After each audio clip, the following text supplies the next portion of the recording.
Welcome to Geeta YouTube channel. ಇವತ್ತಿನ ರೆಸಿಪಿಲಿ ನಾನು ಅಗಸೆ ಸೊಪ್ಪಿನ ಪಲ್ಯ ಮಾಡಿದ್ದೀನಿ. ತುಂಬ ಚೆನ್ನಾಗಿ ಬಂದಿದೆ. ಇದು ಸ್ವಲ್ಪ ಕಹಿ ಅಂಶ ಇರುತ್ತೆ. ಈ ಶುಗರ್ನವ್ರಿಗೆ, ವಾಯಂಶ ಇರೋರಿಗೆ, ಗ್ಯಾಸ್ಟ್ರಿಕ್ಗೆ ತುಂಬ ಒಳ್ಳೆ ಸೊಪ್ಪು ಇದು. ಇದನ್ನು ನಿಮ್ಮ ಮನೇಲಿ ಒಂದು ಸತಿ ಟ್ರೈ ಮಾಡಿ. ಗೀತಾ ಚಾನಲ್ ಸಬ್ಸ್ಕ್ರೈಬ್ ಮಾಡಿಲ್ಲ, ಮೊದಲು ಬೆಲ್ ಬಟನ್ ಒತ್ತಿ ಸಬ್ಸ್ಕ್ರೈಬ್ ಮಾಡ್ಕೊಳ್ಳಿ. ಇವತ್ತು ಅಗಸೆ ಸೊಪ್ಪು ಹೇಗೆ ಮಾಡೋದಂತ ನಾನು ತೋರಿಸ್ತೀನಿ, ಬನ್ನಿ. ನೀರು ಕುದಿಯೋಕೆ ಇಟ್ಟಿದ್ದೀನಿ, ಕುದೀತೈತೆ. ಇವಾಗ ಸೊಪ್ಪು ಹಾಕೊಳ್ಳೋಣ. ಇದು ನುಗ್ಗೆ ಸೊಪ್ಪು ಥರ ಇರುತ್ತೆ ಸೇಮು. ಇದೆಲ್ಲ ಬಿಡಿಸಿಟ್ಕೊಂಡಿದ್ದೀನಿ. ನಾನು ತಗೊಂಡೆ 3-4 ದಿನ ಆಗಿತ್ತು, ಫ್ರಿಜ್ಜಲ್ಲಿ ಇಟ್ಬಿಟ್ಟಿದ್ದೆ, ಸಾಂಬಾರಿತ್ತು, ಹಂಗಾಗಿ. ಇವಾಗ ನಾನು ಬೇಯಿಸ್ಕೊತಾ ಇದ್ದೀನಿ ಆ ಸೊಪ್ಪು. ನೋಡಿ, ನಾನು ಕಾಳು ಬೇಯಿಸ್ಕೊಂಡಿದ್ದೀನಿ. ಕಾಳುಗಳು ನೋಡಿ, ಅಲಸಂದೆ ಕಾಳು, ಹೆಸರು ಕಾಳು, ಬೇಳೆಕಾಳು 3 ಬೇಯಿಸ್ಕೊಂಡು ಈಗ ಕಾಳೆಲ್ಲ ಬೇಯಿಸ್ಕೊಂಡಿದ್ದೀನಿ. ಈಗ ಸೊಪ್ಪು ಒಳಗಡೆ ಮಿಕ್ಸ್ ಮಾಡ್ಕೊಳ್ಳೋಣ.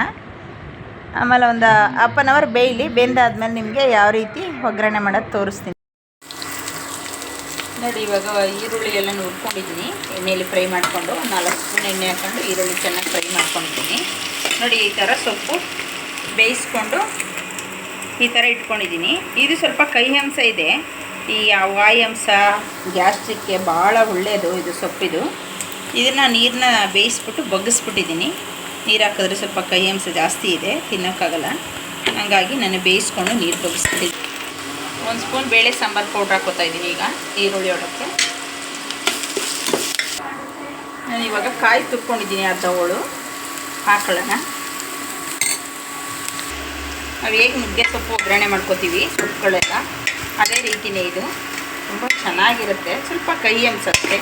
ಇದು ಆರೋಗ್ಯಕ್ಕೆ ಅಷ್ಟೇ ಉತ್ತಮವಾಗಿದೆ. ಮನೇಲಿ ಒಂದ್ಸರಿ ಮಾಡ್ತೀವಿ, ಟ್ರೈ ಮಾಡಿ.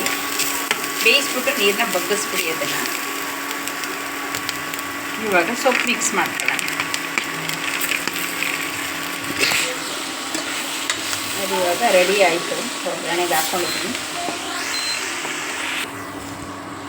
ನೋಡಿ. ಇವಾಗ ರೆಡಿ ಆಯಿತು, ಒಗ್ಗರಣೆ ಎಲ್ಲ ರೆಡಿ ಆಯಿತು. ಇದಕ್ಕೆ ಚಪಾತಿಗೆ, ದೋಸೆಗೆ ಪಲ್ಯ ತುಂಬ ಟೇಸ್ಟಾಗಿ ಬರುತ್ತೆ.